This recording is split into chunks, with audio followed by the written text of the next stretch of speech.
العالمين الحمد لله رب العالمين إن الحمد لله نحمده ونستعينه ونستغفره ونستهديه ونتوب إليه ونعوذ بالله من شرور أنفسنا ومن سيئات أعمالنا من يهده الله فلا مضل له ومن يضلل فلن تجد له وليا مرشدا ونشهد أن لا إله إلا الله وحده لا شريك له ولي الصالحين وراحم المستضعفين ونشهد أن سيدنا وحبيبنا وشفيعنا ومولانا محمدا عبده ورسوله رسول أرسله ربه بالهدى ودين الحق ليظهره على الدين كله ولو كره المشركون ولو كره الكافرون وكفى بالله شهيدا اللهم صل وسلم وبارك وشرف وبارك على سيدنا محمد وعلى آل سيدنا محمد كما صليت على سيدنا إبراهيم وعلى آل سيدنا إبراهيم في العالمين إنك حميد مجيد وبعد فإن أصدق الحديث كتاب الله وخير الهدي هدي سيدنا محمد صلى الله عليه وسلم وشر الأمور محدثاتها وكل محدثة بدعة وكل بدعة ضلالة وكل ضلالة في النار اللهم إنا نعوذ بك من النار وما يقرب إليها من قول وعمل ونسألك الجنة يا رب وما يقرب من الجنة من قول وعمل لا وجه الله سبحانه وتعالى nous le remercions, nous recherchons son aide, nous recherchons sa bonne idée, nous le louons, nous demandons qu'Allah Azza wa Jalla nous préserve du mal de nos âmes et de nos mauvais actes. Celui qu'Allah subhanahu wa ta'ala guide, nul ne peut l'égarer, et celui qu'Allah subhanahu wa ta'ala égare, nul ne peut le guider. Je témoigne qu'il n'est dédié qu'Allah subhanahu wa ta'ala, qu'il est unique et n'a pas d'associé, et n'a pas de semblable, qu'il n'a pas de semblable, qu'il n'y a pas de semblable, qui ne ressemble pas à sa créature. Parce que c'est lui, Allah subhanahu wa ta'ala, qui a créé la créature, c'est pour cela, lui, il ne ressemble pas à sa créature. Parce qu'il dit dans son Coran honoré, ليس كمثله شيء وهو السميع البصير. Rien n'est tel que lui, il est celui qui entend et celui qui voit. C'est pour cela, un des talibés de l'imam Malik, rahimahullah ta'ala, qui s'appelle Dunoun al-Masuri, il parlait de tawhid, de aqida, il dit mahma sawwata bilalika, fallahu bi khilafi dhalik. Il dit tout ce que tu peux imaginer, Allah en est différent, subhanahu wa ta'ala. Donc Allah tabaraka wa ta'ala, il est unique, il n'a pas d'associé, qu'il n'a pas de semblable, qu'il n'a pas d'opposant ni d'équivalent. Il est Allah subhanahu wa ta'ala, celui qui est unique, qui n'est pas un corps et n'a besoin de rien. Allah tabaraka wa ta'ala n'est pas un corps parce que celui qui a créé le corps, donc lui subhanahu wa ta'ala, il n'a pas un corps. Allah tabaraka wa ta'ala, il n'a besoin de rien de sa créature, parce que c'est la créature qui a besoin de lui subhanahu wa ta'ala, mais lui tabaraka wa ta'ala, il n'a besoin de rien.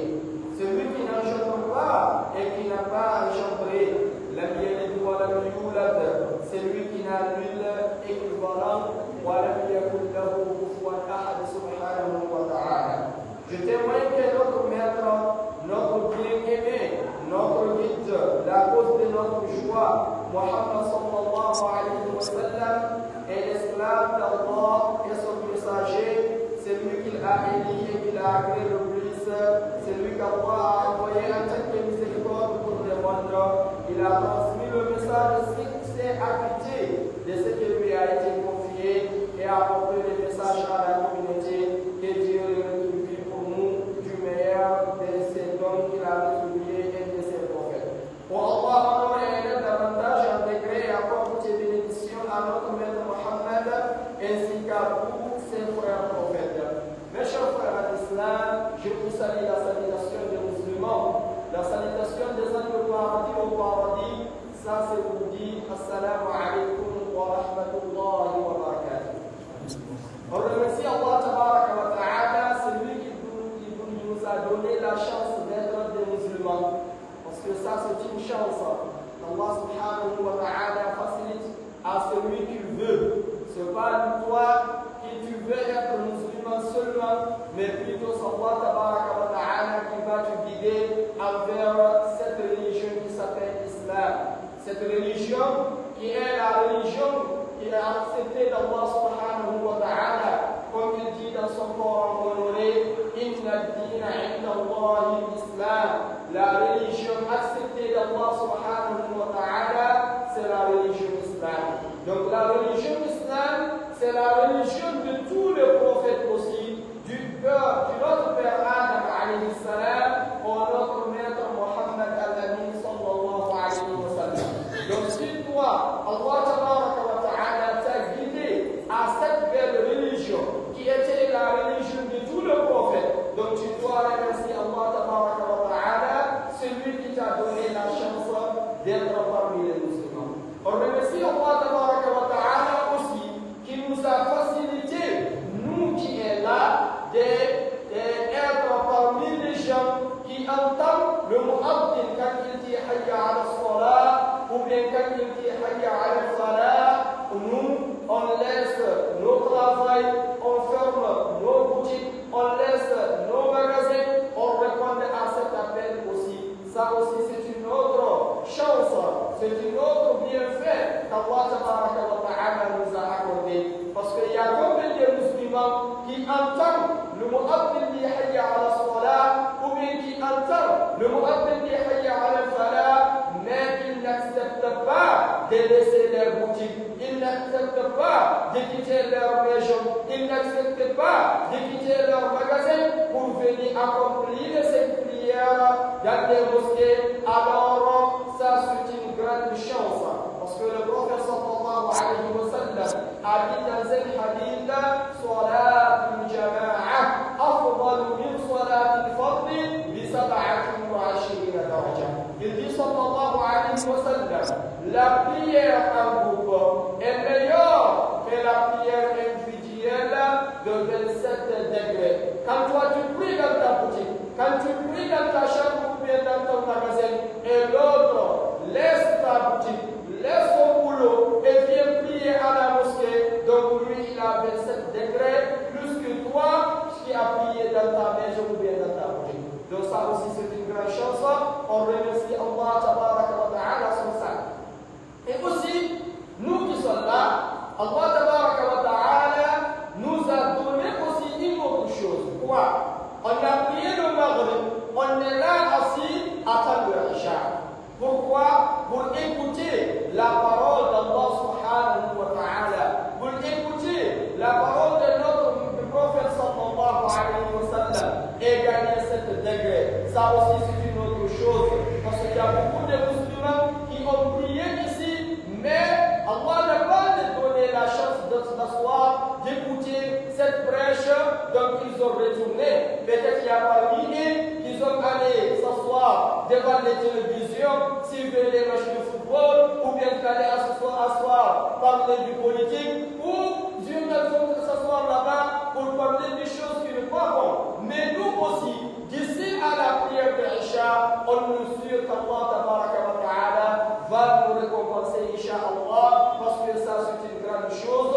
Le prophète sallallahu alayhi wa sallam a dit, Muntaziru salati bis salat. C'est lui qui attend la prière, lui il est dans la prière aussi. C'est-à-dire, il va gagner, comment dire, la récompense par Allah subhanahu wa ta'ala. Donc ça c'est une grande chose, mes chers frères en islam. Mes chers frères, Allah tabaraka wa ta'ala nous dit dans son Coran honoré, Ya يا أيها الناس اتقوا ربكم الذي خلقكم من نفس واحدة يا أيها الناس اتقوا ربكم الذي خلقكم من نفس واحدة وخلق منها زوجها وبث منهما رجالا كثيرا ونساء واتقوا الله الذي تساءلون به والأرحام إن الله كان عليكم رقيبا. Il dit subhanahu wa ta'ala ce qui signifie oh vous les gens. Ici Allah tabaraka wa ta'ala a appelé tous les gens parce que tous les gens est parmi sa créature subhanahu wa ta'ala, celui qui a créé tous les gens. Donc celui qui a dit aussi Ya ayyuhan nasu, oh vous les gens, faites preuve de piété à l'égard de votre Seigneur. Faites preuve de piété à l'égard de votre Seigneur. Craignez votre Seigneur subhanahu wa ta'ala. Lui qui vous a créé à partir d'une même personne, à partir de laquelle il a créé son épouse et desquelles il a fait naître beaucoup d'hommes et de femmes. Craignez Allah subhanahu wa ta'ala, c'est lui par qui vous sollicitez les uns les autres, et craignez Allah tabaraka wa ta'ala en maintenant les liens avec le proche. Par certes Allah, c'est tout de vous. Inna Allah kana alaykum raqiba. Certes, Allah c'est tout de vous, c'est-à-dire tout ce que vous faites, tout ce que vous travaillez, tout ce que vous faites, soi-disant vous êtes ceux ou bien vous êtes parmi les gens, Allah tabaraka wa ta'ala c'est tout de vous. Donc, ittaqu rabbakum, ça signifie quoi? Faites preuve de piété à l'égard de votre Seigneur. Cela signifie obéissez à votre Seigneur en vous pilant à ses ordres et en évitant ses interdits. Ce qui signifie ittaqu rabbakum.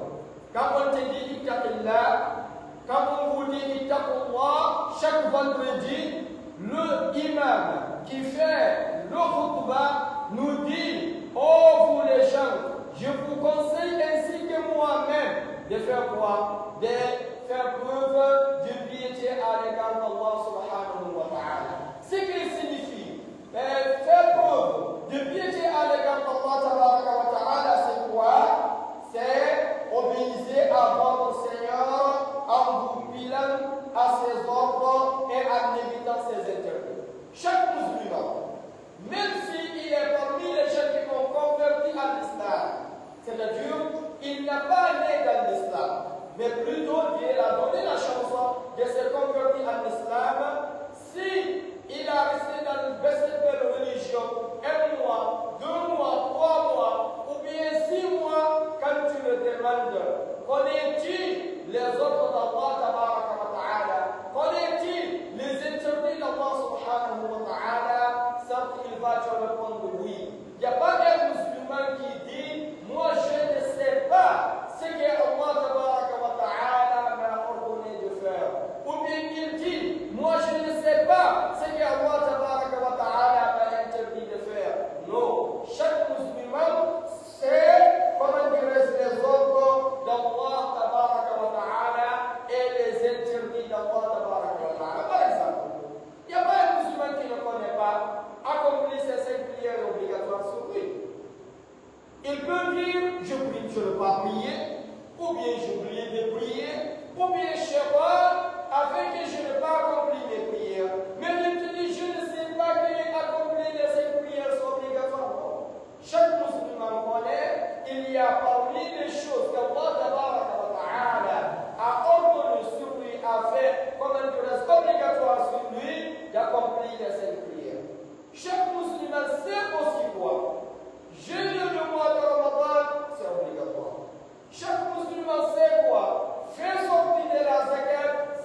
de faire ce qu'Allah Tabaraka wa Ta'ala nous a dit de faire, c'est où tu vas commencer ça. C'est qu'on dit après quoi, on commence ça par où? On commence par les 7 organes qu'Allah Tabaraka wa Ta'ala a créés pour toi. Chaque personne a 7 organes. Cet organe-là, Allah Tabaraka wa Ta'ala a créé cela et t'a donné. Pourquoi? Pour que tu fasses ce qu'il t'a dit de faire. Donc si tu es un homme qui craint Allah Tabaraka wa Ta'ala, tu vas faire par cet organe ce qu'Allah Tabaraka wa Ta'ala t'a dit de faire. Par exemple, tu commences par quoi? Par tes yeux. Tes yeux. Les yeux là, c'est Allah Tabaraka wa Ta'ala qui a créé ça. Il dit dans son Coran, honoré, Alam naj'al lahu 'aynayn wa lisanan wa shafatayn wa hadaynahu najdayn. Il dit quoi ce qui signifie? Ne lui avons-nous pas accordé des yeux? Oui, il nous a accordé des yeux. C'est lui qui t'a donné des yeux. S'il ne t'avait pas donné des yeux, tu ne vois pas, mais il t'a donné des yeux, subhanahu wa ta'ala. Donc les yeux là, il t'a dit, tabaraka wa ta'ala, regarde ça, et ne regarde pas cela.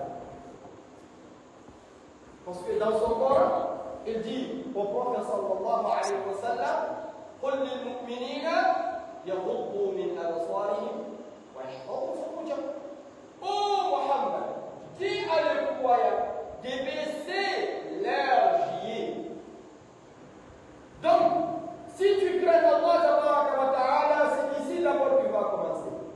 Si toi, quand tu sors de la mosquée, tu rencontres une femme qui est déshabillée, qui n'a pas bien porté, elle n'a pas porté les habits de l'islam. Tu la rencontres. Est-ce que toi, tu vas faire ce qu'Allah Tabaraka wa Ta'ala t'a dit de faire, de baisser tes yeux, ou bien tu vas ouvrir tes yeux et la regarder? C'est ici que tu vas connaître si tu crains Allah Tabaraka wa Ta'ala. C'est ici qu'on va commencer ça. Donc, c'est comme ça aussi. Quand tu es dans ta chambre, tu te connectes sur Facebook, ou bien tu te connectes sur YouTube, ou bien tu te connectes sur TikTok. C'est quoi tu vas regarder là? Ici aussi, c'est une point d'interrogation. Si toi, quand tu rentres sur Facebook, tu ne regardes que les films qui n'est pas bon, où les gens et les femmes font des choses qui ne sont pas bonnes. Quand tu t'assois devant la télévision, tu regardes que les chéris qui est haram, les théâtres qui est haram, où les femmes laissent leur corps comme ça. Donc c'est-à-dire quoi? Ce qu'on dit, crains Allah wa ta'ala est un peu loin de toi. Parce que si tu crains Allah, tu vas rappeler ce qui est sur lui qui a dit à son prophète sallallahu alayhi wa sallam, dis à les croyants de baisser les yeux. Quand une chose qui n'est pas halal pour toi arrive devant toi, tu vas faire quoi? Tu vas baisser les yeux. C'est ici, mon père, Cheikh Ahmed al-Mukhtar radiyallahu anhu, disait que les yeux, à ce qu'on dit, phare et, comment dirais-je, côte. Vous savez, un chauffeur qui peut conduire, s'il conduit sa voiture la nuit, il connaît où il doit faire phare et où il doit faire côte. S'il est dans la bouche, par exemple, il connaît ici, il peut faire phare. Mais s'il est dans la ville, il doit faire quoi? Côte. Parce qu'il y a des gens qui sont devant lui. Donc c'est comme ça aussi des yeux. Si c'est ta femme qui est devant toi, ici tu peux faire la femme. Parce que c'est halal, tu peux regarder comme tu veux. Mais si celle qui est devant toi n'est pas ta femme, c'est une femme étrangère, c'est quoi tu dois faire? Tu dois baisser tes yeux. Donc c'est ici que tu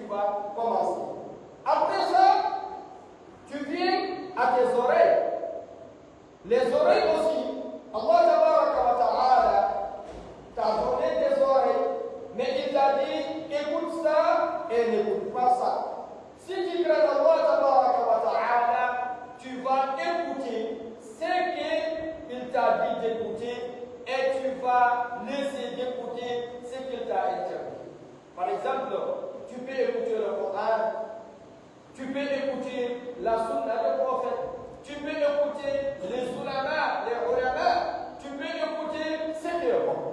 Mais tu sais aussi écouter ce qui est haram, par exemple écouter la musique, ou bien écouter la mensonge, et écouter la chose qui n'est pas bon, ça c'est une chose qui est haram. Donc, si tu veux Allah, essaye d'écouter ce qu'il t'a dit d'écouter et cesse d'écouter ce qu'il t'a interdit. Parce qu'il dit, subhanahu wa ta'ala, dans son Coran honoré, Inna as-sam'a wal basara wal fu'ada kullu ulaika kana anhu mas'ula. Inna as-sam'a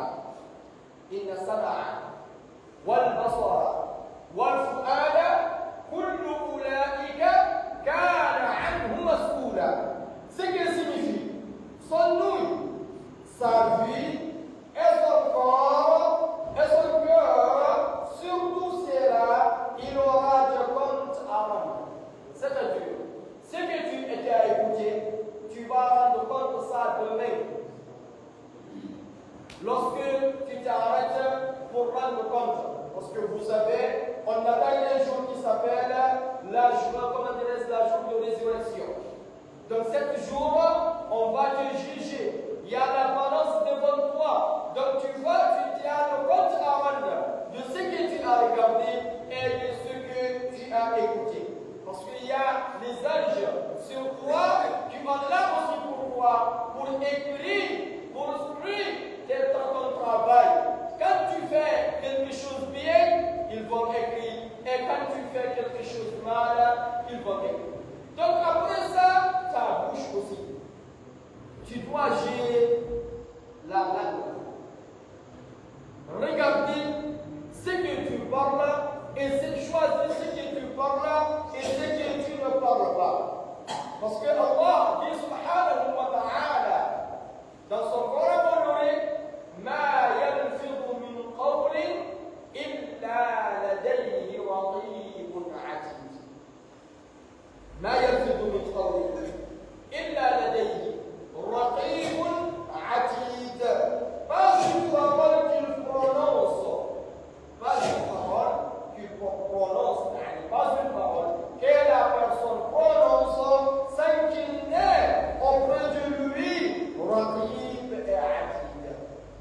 Raqib et atid, ce sont les anges qu'Allah nous a dit dans une autre sourate. Il dit wa inna alaykum lahafidina كراما كاتبين يعلمون ما تفعلون. Il dit les gardiens sont là à vous surveiller, qui sont de nobles serviteurs. Sache bien ce que vous faites. C'est-à-dire, les anges là sont là. Dans ta bouche, tu dois choisir ce que tu parles et ce que tu ne parles pas. Parce que Allah dit dans un autre verset, يوم تشهد عليهم ألسنتهم وأيديهم وأرجلهم بما كانوا يعملون. يوم تشهد عليهم ألسنتهم وأيديهم وأرجلهم بما كانوا يعملون. Le jour où leur langue, leurs mains et leurs pieds témoigneront de ce qu'ils faisaient. Donc, c'est-à-dire, tout ce que tu as parlé, tu trouveras ça devant toi le jour de la résurrection. C'est pour cela, Allah tabaraka wa ta'ala nous a dit وَلَا تَقْفُ مَا لَيْسَ لَكَ بِهِ عِلْمٌ. وَلَا تَقْفُ مَا لَيْسَ لَكَ بِهِ عِلْمٌ. Ne dis pas des choses dont tu n'as pas connaissance. Si tu n'as pas la connaissance des choses, ne parle pas ça. Mais vous savez, aujourd'hui, les gens, avec leur langue, ils ont comme les gens qui pensent qu'il n'y a rien, il n'y a pas un jour de résurrection. Chacun parle ce qu'il veut, comme il veut et où il veut. C'est-à-dire, il ne maîtrise pas sa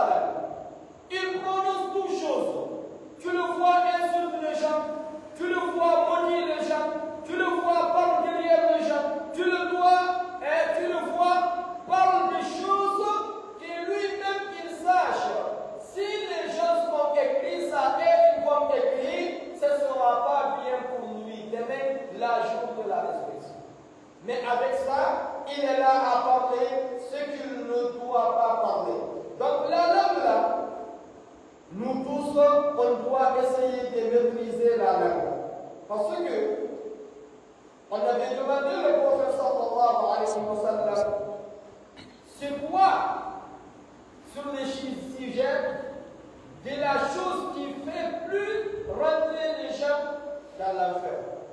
C'est quoi les gens doivent préserver. S'ils n'ont pas préservé ça, peut-être ça va causer de les faire rentrer dans l'enfer.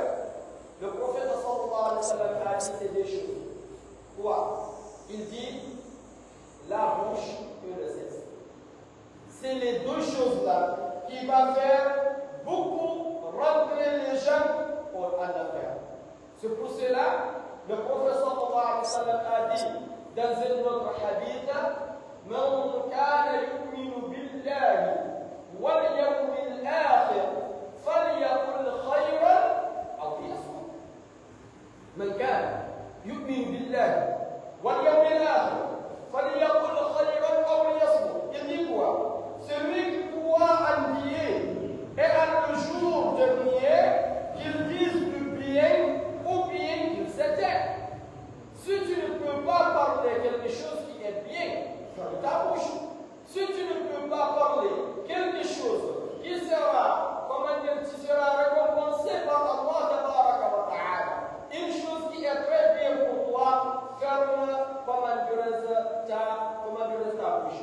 C'est pour cela, un jour, le prophète sallallahu alayhi wa sallam avait conseillé un de ses sahaba qui s'appelle Mu'adh ibn Jabal. Il lui a dit faire ça. Après, il dit à Mu'adh ibn Jabal, Ala adulluka ala milaki al-amri kullihi. Je vais te dire ce qui régit toutes les choses que je t'ai parlé ici.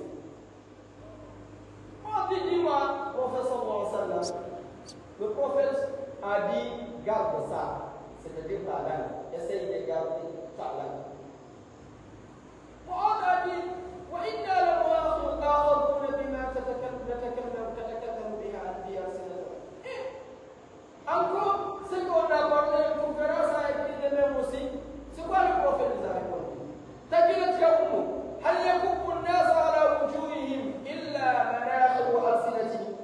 Il dit quoi sallallahu alayhi wa sallam? Est-ce que les gens seront jetés en enfer sur leur visage? Est-ce que les gens seront jetés en enfer sur leur visage ou sur leur nez, sinon en raison de ce que leur langue ont récolté? Est-ce que les gens seront jetés en enfer sur leur visage ou sur leur nez, sinon en raison de ce que leur langue ont récolté? C'est-à-dire, la plus chose qui fait jeter les gens en enfer le jour de la résurrection, c'est ce que leur langue a récolté. Donc, chaque personne doit maîtriser sa langue. Parce que si tu crains Allah tabaraka wa ta'ala, tu vas choisir ce que tu prononces et ce que tu ne prononces pas. Tu saches qu'il y a Raqib et il y a Atid aux côtés de toi, donc ils vont écrire tout ce que tu as parlé, qu'Allah tabaraka wa ta'ala nous facilite aussi. Si on a quitté de la langue, c'est quoi? Les mains. Il faut essayer de maîtriser tes mains. Il ne faut pas toucher quelque chose qui n'a pas pour toi. C'est-à-dire, ne vole pas, ne détourne pas, ne salue pas une femme qui n'a pas ta femme en la donnant tes mains, parce que ça c'est haram. Al-Musafaha il al-Ajnabiyya, donc essaye de gérer tes mains aussi, parce que ça aussi c'est très important. Après ça, ton ventre. Il faut choisir ce que tu manges et ce que tu ne manges pas. Ce qui est halal, il faut manger, parce que tu connais ça, c'est halal. Mais ce qui est haram, il faut éviter, parce que ça, c'est haram. Il ne faut pas mentir pour manger. Il ne faut pas trahir les gens pour manger. Il ne faut pas détourner pour manger. Donc, essaye de gérer ton ventre aussi. Après ça, le sexe. Ce qu'on dit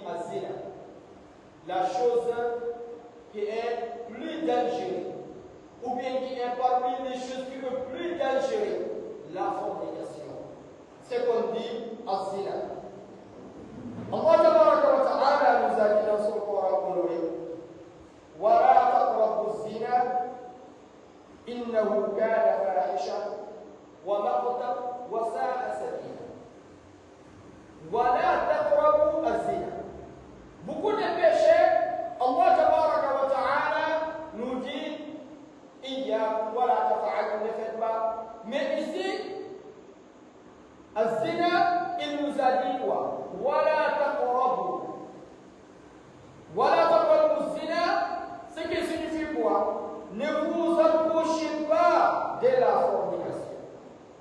Ne vous approchez pas de la fornication.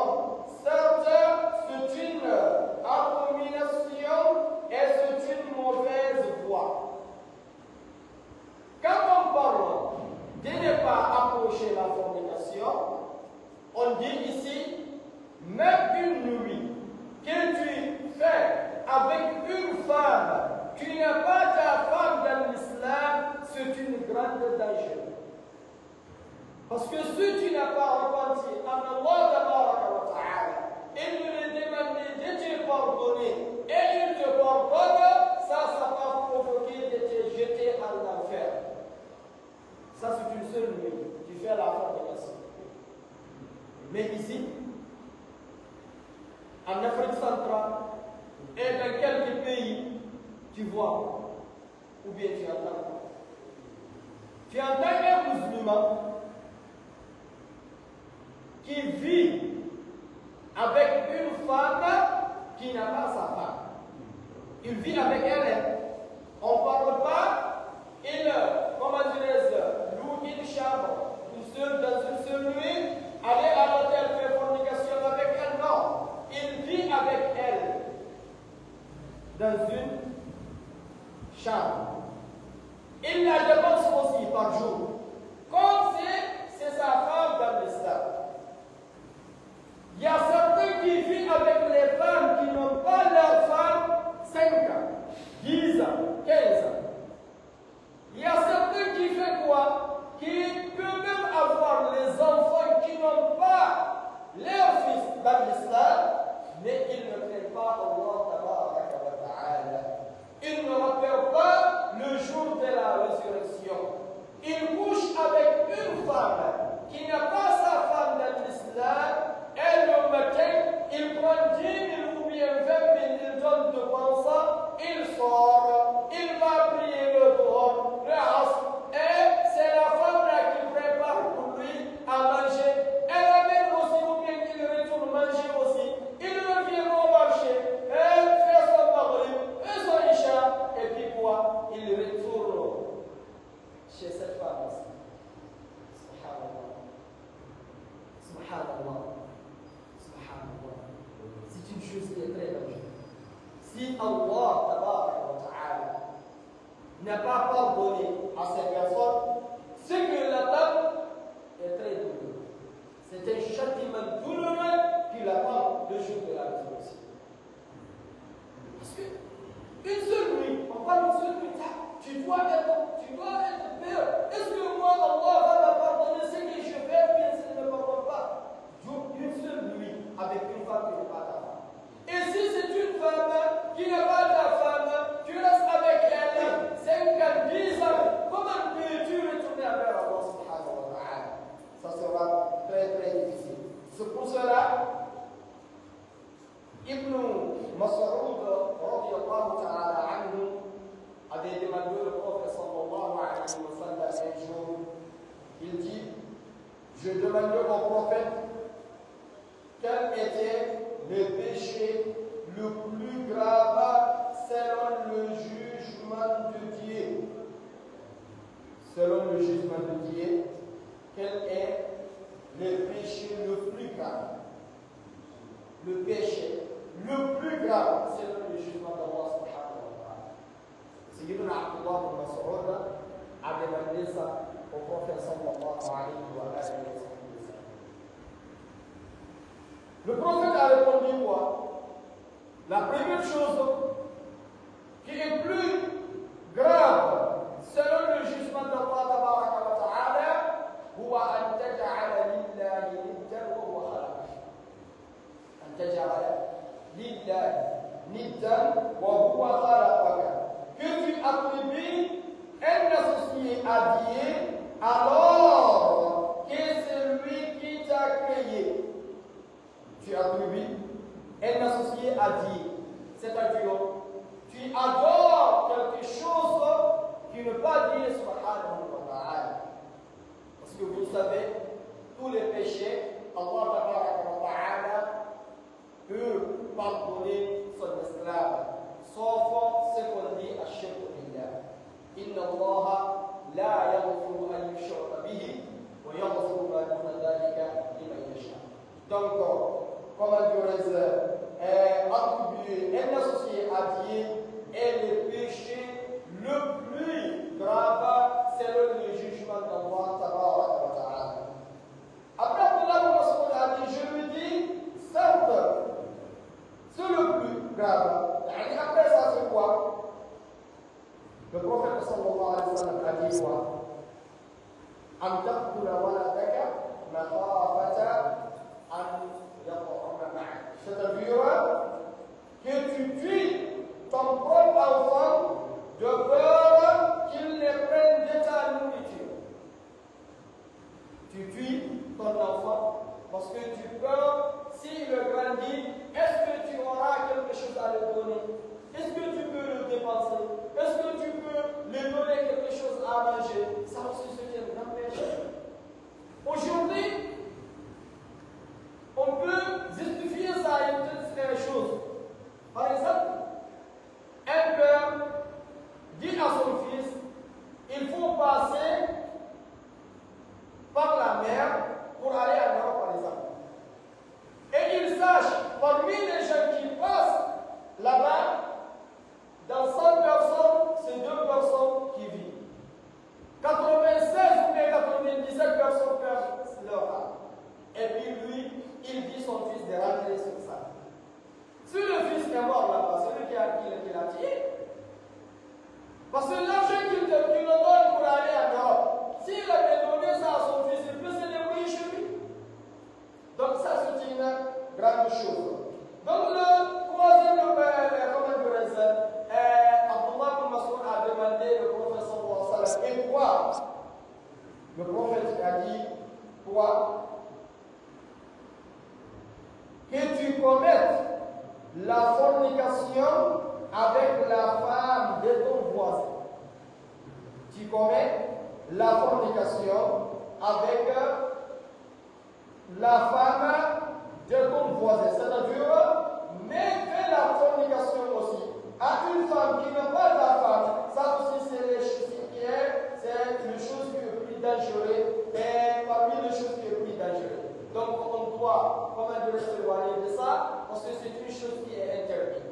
Si la personne, Shaitan, a fait qu'il a commis zina, il n'a qu'à se repentir envers Allah ta'ala après, et puis il va demander à Allah subhanahu wa ta'ala de le pardonner, parce que Allah subhanahu wa ta'ala ghafurun wa huwa rahim.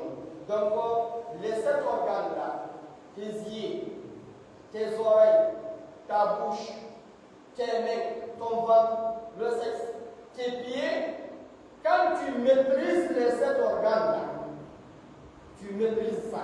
C'est-à-dire, tu essaies d'obéir Allah ta'ala par cet organe. Toi, tu fais cet organe, c'est qu'Allah ta'ala t'a dit de faire. Et tu te loignes, c'est qu'Allah ta'ala t'a interdit. Sache, alhamdulillah, toi tu crains Allah ta'ala, qu'Allah subhanahu wa ta'ala nous facilite, insha'Allah ta'ala. Après ça aussi, on essaie, chacun entre nous, essaye d'aimer son frère musulman. Parce que le prophète sallallahu alayhi wa sallam a dit, Al-Muslimu, Akhul Muslim. Il dit le musulman est le frère du musulman. Si lui-là est le musulman, même si vous n'êtes pas la même nationalité, par exemple, lui il est gabonais, toi tu es guinéen, ou bien lui il est malien, toi tu es sénégalais, ou bien lui il est burkinabé, toi tu es tchadien. Si vous êtes musulman, vous dites La ilaha illallah, Muhammadur Rasulullah sallallahu alayhi wa sallam. Donc, vous êtes le frère, chacun d'entre vous doit aimer l'autre, chacun d'entre vous doit aider l'autre, chacun d'entre vous ne doit pas insulter l'autre, chacun d'entre vous ne doit pas trahir l'autre, chacun d'entre vous ne doit pas maudire l'autre, chacun d'entre vous ne doit pas faire quelque chose qui son frère n'aime pas, parce qu'il est ton frère dans l'islam. Donc on doit essayer d'aimer nos proches, d'aimer nos frères, parce que le prophète sallallahu alayhi wa sallam a dit le musulman est frère de musulman, il ne doit pas le tromper. Le prophète dit, le musulman est le frère du musulman, il ne doit pas le tromper. C'est-à-dire que tu ne dois pas tromper ton frère musulman. Ni le trahir. Tu ne dois pas trahir ton frère musulman. Après le prophète dit quoi? Tout ce qui appartient au musulman est sacré pour le musulman. Son honneur, son bien et son sang. Tout ce qui appartient au musulman est sacré pour le musulman. Son sang, son honneur, ses biens et son sang. Donc, on doit essayer de s'aimer entre nous. Vous savez, aujourd'hui, on est dans une situation qui est très grave.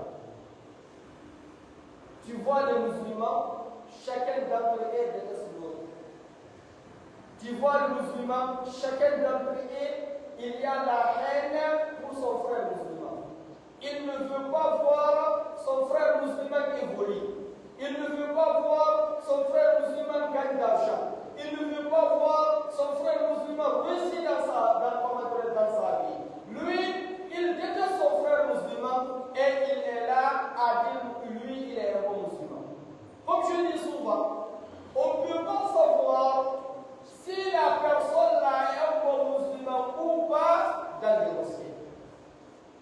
Parce que chaque personne que tu rencontres dans la mosquée, tu connais lui là, il est bon musulman. Parce qu'il a accompli ses prières. Mais ce n'est pas ici qu'on va connaître le bon musulman. C'est où? C'est dehors. Quand tu le rencontres au marché, quand tu le rencontres dans les bureaux, quand tu le rencontres dans son travail, c'est là-bas que tu peux connaître s'il est bon musulman ou non. Si lui, il ne ment pas. Si lui, il ne trahit pas. Si lui, il ne insulte pas. Si lui, il ne détourne pas. Si lui, il ne trompe pas ses frères, lui, il est bon musulman. Donc, c'est un bon musulman. Mais si lui, même s'il accomplit ses 5 prières, mais s'il sort, il détourne les gens, il trahit les gens, il trompe les gens, il ment sur les gens, il parle derrière les gens, il déteste les gens, c'est-à-dire lui, il est pris, c'est vrai, mais il n'a pas un bon musulman. C'est pour cela qu'on doit s'aimer entre nous. Le prophète sallallahu alayhi wa sallam a dit مثل المؤمنين في توادهم وتراحمهم وتعاطفهم كمثل الجسد الواحد إذا اشتكى منه عضو تداعى له سائر الجسد بالحمى والسهر. Le prophète a dit ce qui signifie quoi? Le croyant dans la façon dont ils sont aimants, miséricordieux et solidaires les uns envers les autres sont comparables à un corps. Les croyants, dans la façon dont ils sont aimants, miséricordieux et solidaires les uns envers les autres, sont comparables à un corps. Sont comparables à un corps. Lorsque l'un de ces membres souffre, l'ensemble du corps subit l'insomnie et la fièvre. Par exemple, quand ton doigt te fait mal, tu ne dis pas maintenant le doigt n'a qu'à rester là-bas, moi j'ai tort. Tout ton corps va connaître que ton doigt te fait mal. Quand ton pied te fait mal, tout ton corps va subir, comment dirais-je, la fièvre. De ça, tu ne peux pas dormir alors et tes pieds te font mal.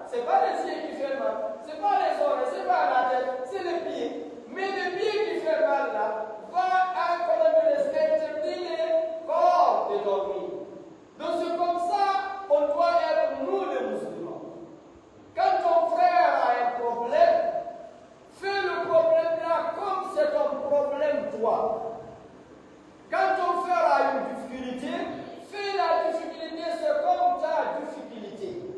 Quand ton frère a une chose qui n'est pas bonne, fais ça, c'est comme si c'est sur toi.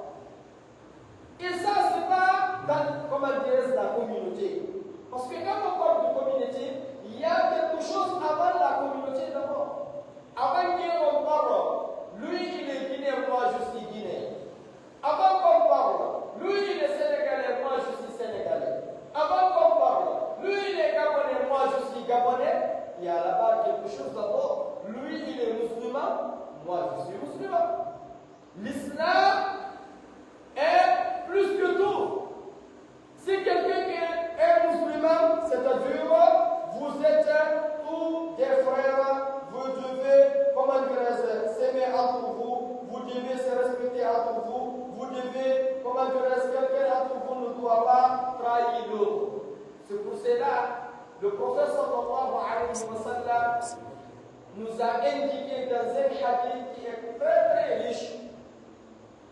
Parce que nous les musulmans, notre référence, notre pharmacie où on prend nos médicaments si on est malade, c'est où? C'est le Coran et la Sunna du prophète sallallahu alayhi wa sallam. C'est les deux choses que le prophète nous a laissées, le Coran et la Sunna. Si vous avez vu la difficulté des musulmans aujourd'hui, dans nos familles, dans nos pays, dans nos foyers, c'est quoi? C'est parce qu'on éloigne, on a laissé de travailler comme le Kitab, le Coran et la Sunna du prophète sallallahu alayhi wa sallam. Tu vois un musulman, il ne peut même pas réciter 10 sourates dans le Coran. 10 sourates. De sourate al-Nas ou sourate al-A'la, quand tu lui dis de réciter ça correctement, il ne peut pas. S'il n'a pas pu réciter 10 sourates dans le Coran, comment il peut connaître la signification de ça? Comment il peut appliquer ça dans sa vie? S'il ne connaît pas le Coran, il ne peut pas lire le Coran, il ne maîtrise pas le Coran, comment il va appliquer le Coran dans sa vie? Il ne peut pas. Beaucoup de musulmans aujourd'hui, ils ne maîtrisent même 10 hadiths des hadiths du prophète sallallahu alayhi wa sallam. 10. C'est beaucoup même on peut lire 5. C'est beaucoup même on peut lire 2 hadiths. Tu demandes M. Ba, M. Souf, M. Gold, M. Bari, tu mémorises combien de hadiths du prophète sallallahu alayhi wa sallam? Ah, moi je ne sais pas. J'entends dire le prophète dit ça, le prophète dit ça, le prophète dit ça. Mais quand tu me dis de te réciter, ou bien de te parler les paroles, la parole du prophète sallallahu alayhi wa sallam, mais comment peux-tu suivre la parole du prophète sallallahu alayhi wa sallam? Comment peux-tu suivre les actions du prophète sallallahu alayhi wa sallam? Comment peux-tu suivre le prophète sallallahu alayhi wa sallam? Tu ne connais pas sa biographie, tu ne connais pas ses paroles, tu ne connais pas ses actions. C'est impossible. Et c'est obligatoire sur toi, tout ce que tu fais dans l'islam correspond à la sunna du prophète sallallahu alayhi wa sallam. Donc nous, notre référence, notre pharmacie, où on prend nos médicaments quand on est malade, c'est le Coran et la sunna du prophète sallallahu alayhi wa sallam. Si on maîtrisait le Coran comme ça se doit, si on connaissait la signification de le Coran comme ça se doit, si on essayait d'appliquer le Coran dans nos vies comme ça se doit, on était les choses. Salam alaikum.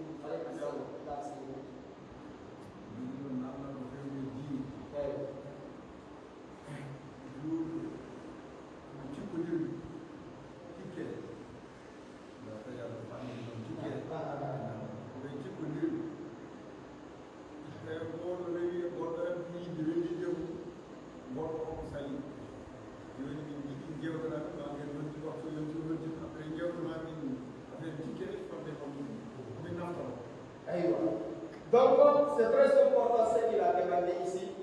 C'est les hadiths là, on était en train de parler tout de suite là. Parce que le prophète a dit, la tahasadu, wa la